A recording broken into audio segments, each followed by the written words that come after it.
España a México.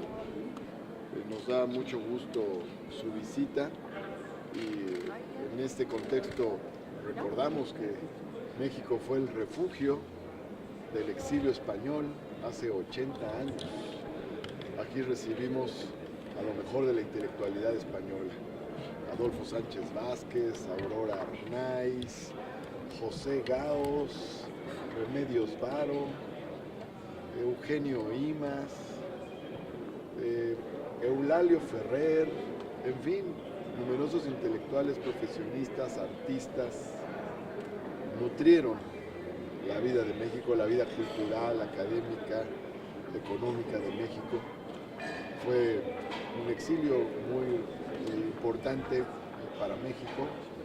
México tuvo entonces las puertas abiertas a los españoles de la República, de la Segunda República Española, y la verdad es que fortalecieron mucho nuestra vida académica, intelectual, cultural, económica. Entonces nos da gusto recibir hoy al presidente español. Estaremos en un rato acompañándonos en la comida con el presidente de la República, con el presidente de México. Y tenemos la convocatoria para el 1 de febrero.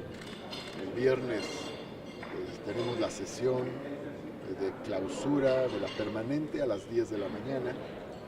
Luego tenemos a las 11 de la mañana la sesión de instalación del Congreso de la Unión.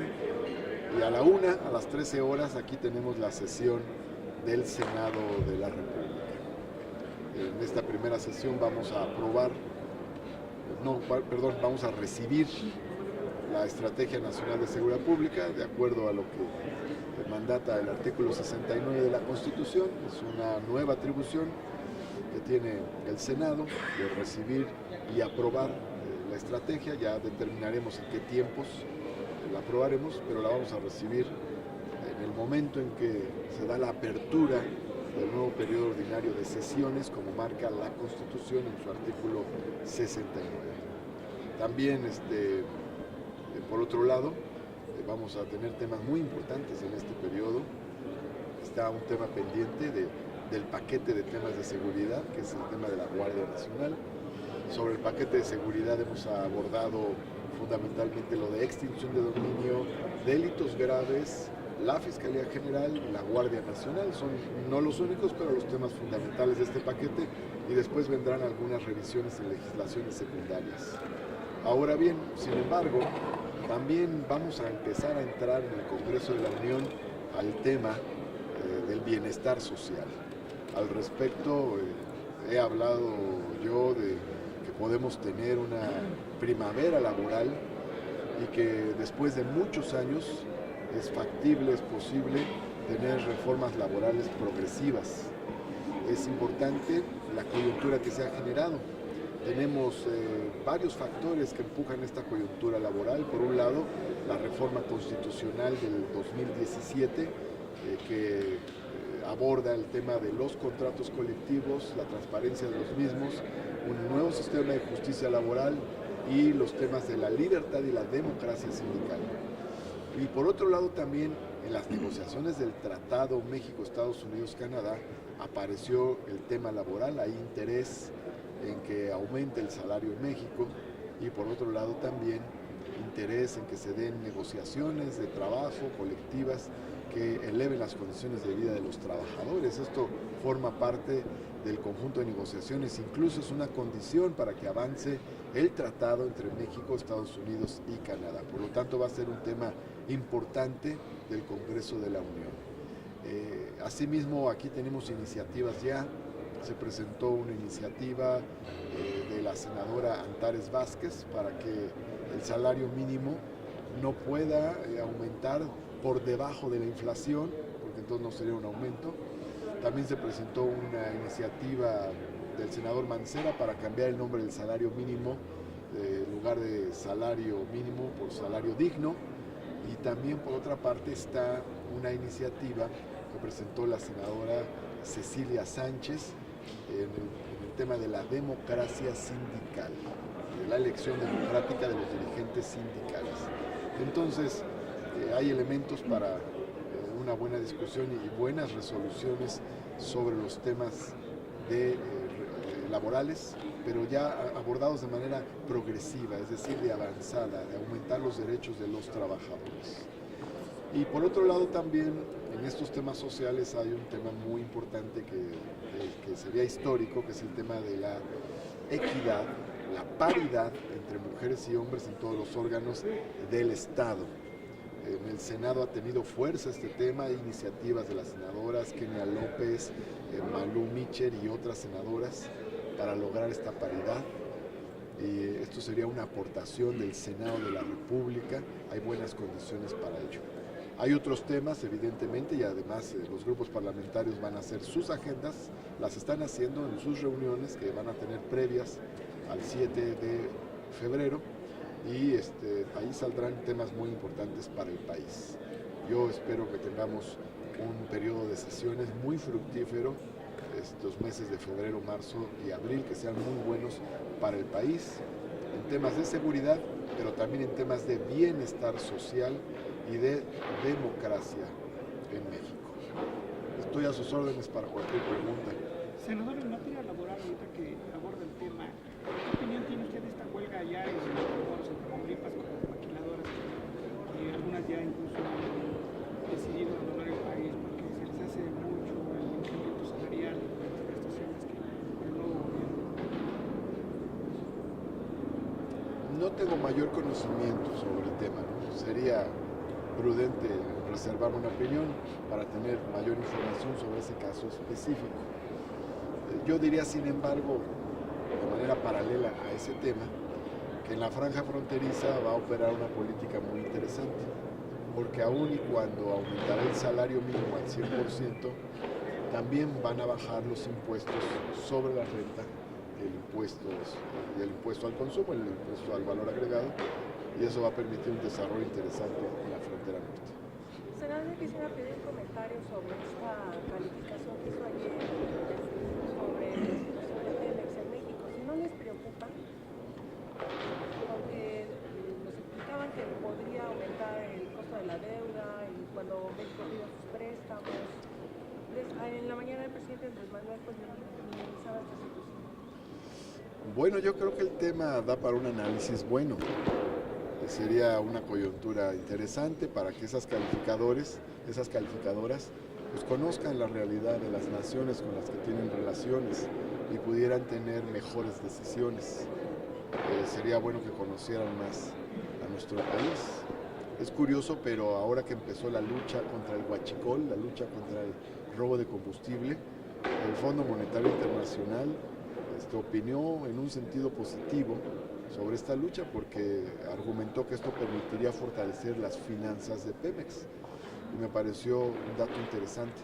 Ahora me parece extraña esta calificación de Fitch. Es probable que les falte mucho conocimiento sobre la situación en México, porque evidentemente si se combate el robo de combustible, pues Pemex tendrá mejores finanzas y mejores condiciones de pago, incluso de sus créditos. Si se combate la corrupción, pues Pemex tendrá finanzas más sanas. Si se desarrolla la empresa productivamente y tiene la capacidad de reconfigurar sus refinerías, de crear nuevas refinerías, pues tendrá mejores condiciones también, porque podrá tener la propia gasolina, generar propia gasolina para el país. Entonces yo creo que es muy probable que a Fitch le falte conocimiento. ¿Es una calificación apresurada, senador? Pues yo creo que es una calificación contradictoria y puede partir de poco conocimiento de lo que se está dando en el país. Ahí sería muy bueno que se aproximara más esta calificadora a la realidad de México, a la situación que había antes y a la situación que se está dando ahora. Senador, el Instituto Mexicano del Petróleo calificó como inviable técnica y financieramente la refinería proyectada por el gobierno de Dos Bocas. ¿Cómo ve usted esto? Es un tema que va a seguir desarrollándose, va a seguir avanzando. Hay más elementos. Creo que el gobierno de la República está haciendo un esfuerzo titánico por echar adelante el sector energético que durante años fue abandonado. Analicemos estos 18 años pasados. ¿Con qué empezamos en el 2000? Con el Pemex Gate, que fue un saqueo de Pemex por razones políticas. Y luego tuvimos durante el siguiente sexenio, del 2000 al 2006, el mayor desperdicio de los excedentes petroleros de México en su historia. Se fue a puro gasto corriente, no hubo inversión en aquellos años. Luego tuvimos la falsa expectativa de la construcción de una nueva refinería que nunca se dio. Y luego pasamos a la reforma energética, que se prometió como un instrumento para mover a México, modernizarlo, para que hubiera una masiva inversión, que no sucedió, y terminamos con la crisis del huachicol, del robo de combustible. Entonces, claro que se requiere una revisión histórica de todo lo que pasó en estos últimos sexenios, y hay una reorientación, y el gobierno está haciendo un esfuerzo muy grande en varios sentidos. ¿Qué líneas se están impulsando? Bueno, nuevamente hacer de Pemex una empresa que no sea simplemente exportadora de crudo, sino que agregue valor produciendo gasolinas, que la producción de gasolinas permita tener instrumentos para bajar el costo de los combustibles, que por otro lado también se combata la corrupción para que la empresa funcione mejor y se ahorren recursos, que tengamos también un fuerte combate al robo del combustible, para que el combustible que se está produciendo, distribuyendo, llegue de manera legal a quien debe llegar. Son medidas que se están tomando y yo creo que son medidas para sanear la política energética. Mantener el proyecto. Hay resistencias sin lugar a dudas, porque había quienes se beneficiaban de toda la situación anterior. Nada más imaginémonos que del robo de combustible eran 65,000 millones de pesos al año. Los que se beneficiaban de 65,000 millones de pesos al año, es muy probable que no estén contentos. Entonces, por supuesto que hay resistencias a la nueva política energética, pero me parece muy importante recuperar productividad, honestidad y soberanía en el caso de los energéticos.